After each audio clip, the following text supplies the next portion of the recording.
Assalamualaikum warahmatullahi wabarakatuh. Perkenalkan, nama saya Firman Syarul Rahman. Saya dari Prodi Tadris Ilmu Pengetahuan Sosial. Yang saya hormati Kiai Muhammad Hasan Mutawakil Allah SHMM, dan yang saya hormati Rektor Universitas Islam Zainul Hasan Genggong, yakni Abdul Aziz Wahab MAG.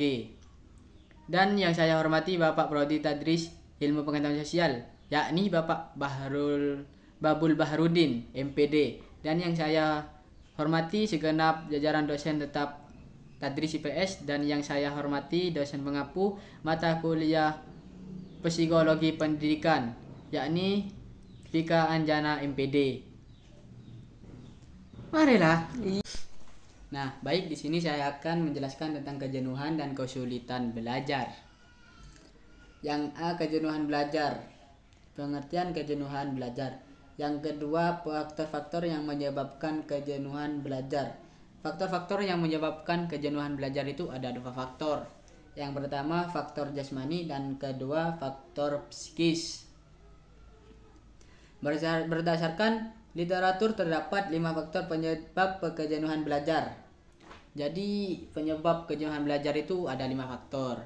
Yang pertama ada cara tahu metode belajar yang tidak bervariasi. Yang kedua, belajar hanya di tempat tertentu. 3, suasana belajar yang tidak berubah-ubah. Yang keempat, kurang aktivitas, rekreasi, dan hiburan. Dan 5, adanya ketegangan mental yang kuat dan berlarut-larut pada saat belajar. Jadi ini ada faktor yang mengenai kejenuhan belajar. Cara atau metode belajar yang tidak bervariasi.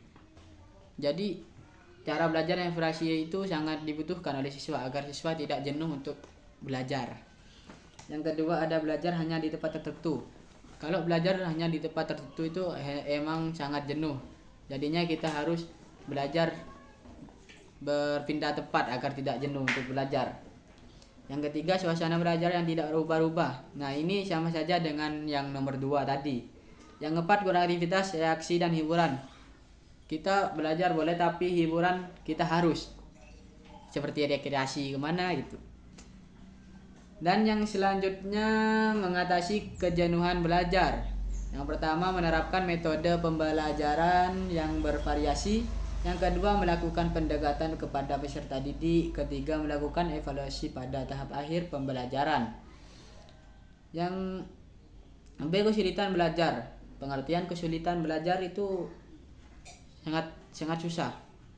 Dan yang kedua, faktor-faktor yang menyebabkan kesulitan belajar. A, faktor internal. 1, faktor fisiologi. 2, faktor psikologi. Yang A, cacat mental. B, bakat. C, motivasi. D, ego. Dan E, inteligensi atau IQ. Dan yang B sini faktor eksternal. Di faktor eksternal ini ada faktor keluarga, faktor lingkungan sekolah, dan faktor lingkungan tempat tinggal. Dan yang 3 di sini, cara mengenali anak didik yang mengalami kesulitan belajar. Yang pertama, melakukan observasi kelas, memeriksa penglihatan dan pendengaran siswa. Ketiga, mewawancarai orang tua atau wali kelas. Yang keempat, memberikan tes diagnostik. Yang kelima, memberikan tes kemampuan inteligensi IQ khusus. Dan yang terakhir, cara mengatasi kesulitan belajar dalam bidang medis. Yang A, terapi obat.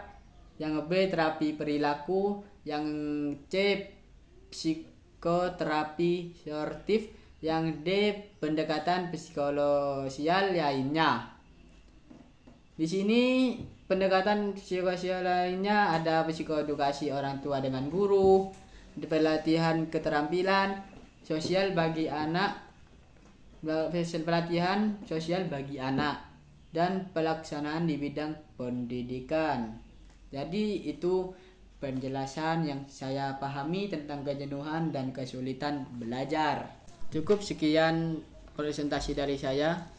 Jika ada salah atau kata yang kurang dipahami, saya minta maaf. Assalamualaikum warahmatullahi wabarakatuh.